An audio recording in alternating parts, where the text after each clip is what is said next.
What's up, you guys? Welcome back to the Built on Boxes YouTube channel. My name is James White. I'm the trucking lawyer. First and foremost, guys, I have to apologize to you. It's been like 4 weeks. Haven't given you anything at all. Life's been a little crazy for me. Basically have changed a lot of stuff about what's going on. So the first thing I want to talk about is the fact that I was wrong about a lot of stuff as it relates to going from box truck to CDL. I do have my CDL now. I am driving a big truck. However, what I actually ended up doing is I actually ended up doing a voluntary revocation of my authority because I was having an issue getting equipment, reliable equipment from Penske, and I decided to do a long-term lease with them. And equipment is so bad right now that I can't get a reliable truck. And so what I actually did was, that was happening at the same time that I was realizing after going to CDL school that, look, driving a big truck is a different ballgame.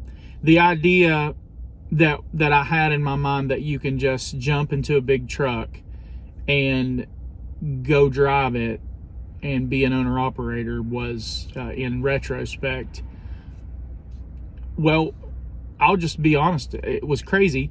And not only was it crazy, but it was unintentionally disrespectful to the people who actually have gone out and driven a big truck for a long time. Now, don't get me wrong, the things that I've said in the past about how I believe that driving a box truck and driving a semi-truck are largely the same job, I still feel that way, because the things that I was saying was based on what it does to your body to drive the truck. The fact that your hours of service are roughly the same. The fact that once you get used to driving a big truck, it's just pulling a big truck down the road.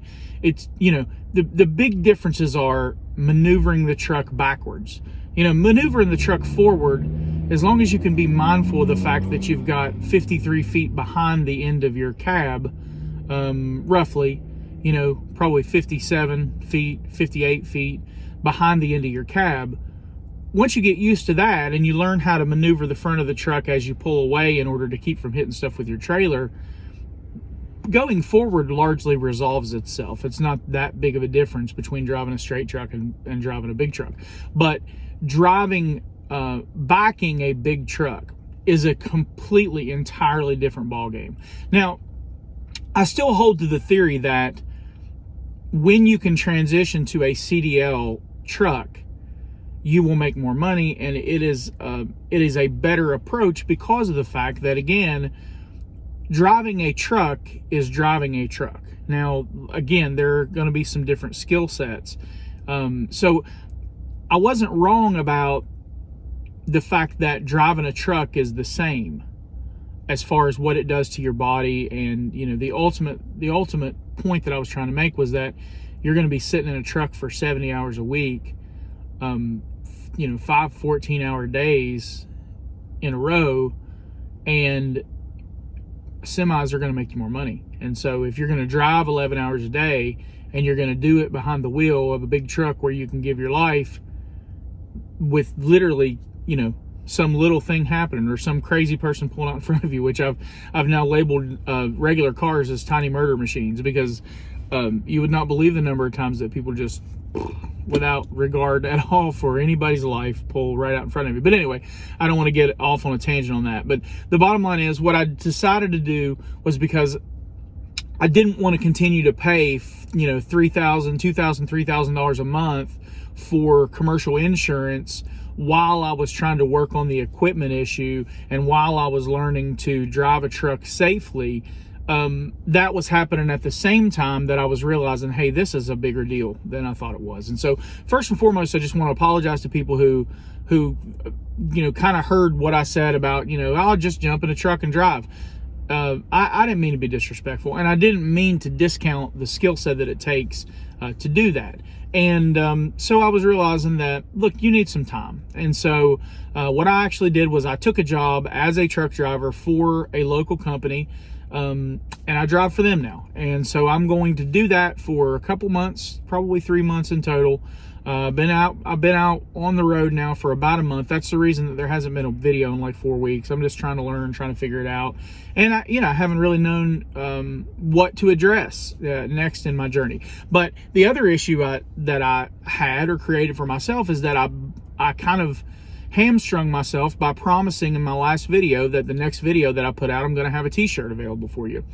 Well, the great news is I have a t-shirt, but the company that I'm working with to affiliate is not ready to launch, and so it's going to be a branded apparel company specifically for trucking, and it's not ready to launch. And I'm hoping that takes place in the next couple weeks. I am going to post here a picture of the design that we're going to launch, the first design that we're going to launch for you guys to buy if you're interested. I think it's a cool idea, and it's going to be an awesome partnership, so I'm really looking forward to it. But the reason that I haven't done a video also is because I knew that launch wasn't ready. So I just wanted to give you guys an update. I will be back as far as getting my own authority. I just didn't, from an economic standpoint, it did not make sense to me to throw away $2,000 or $3,000 a month when there are some things that I need to take care of. One, I need to find reliable equipment, and two, I need to learn how to safely get behind the wheel of an 80,000-pound vehicle to where I feel like I'm not, that I'm ready to sort of encounter most scenarios. Now, I'm getting there.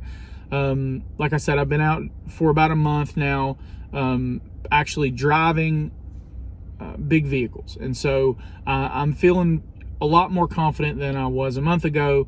And I did pass the CDL test the first time. That was not an issue, but driving a truck and passing a CDL test are two different things. So I'm working on it. I'm going to be back with some more informative content. I know that a lot of you guys listen to me because of how I might be able to help you in your journey, and you're not really necessarily all that concerned with what I'm doing. But for those of you who are concerned with what I'm doing, or you're interested, I just wanted to let you know where I stand.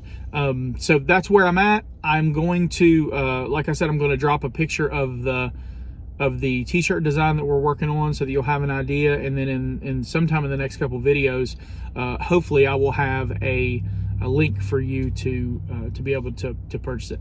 As always, I appreciate you guys. If there's something that you need to talk about, or there's something you want me to talk about, please leave me a comment or please shoot me an email. My email is always in the description. If you need help with factoring, RTS does phenomenal work. That's who I factor through. There'll be a link to directly to a page where Luke Strader, who I had previously on the show, will be able to contact you once you put in your information, and so you can ask Luke any follow-up questions that you might have. But I appreciate you guys. Appreciate everything you do for my channel. We're almost at 2,500 subscribers.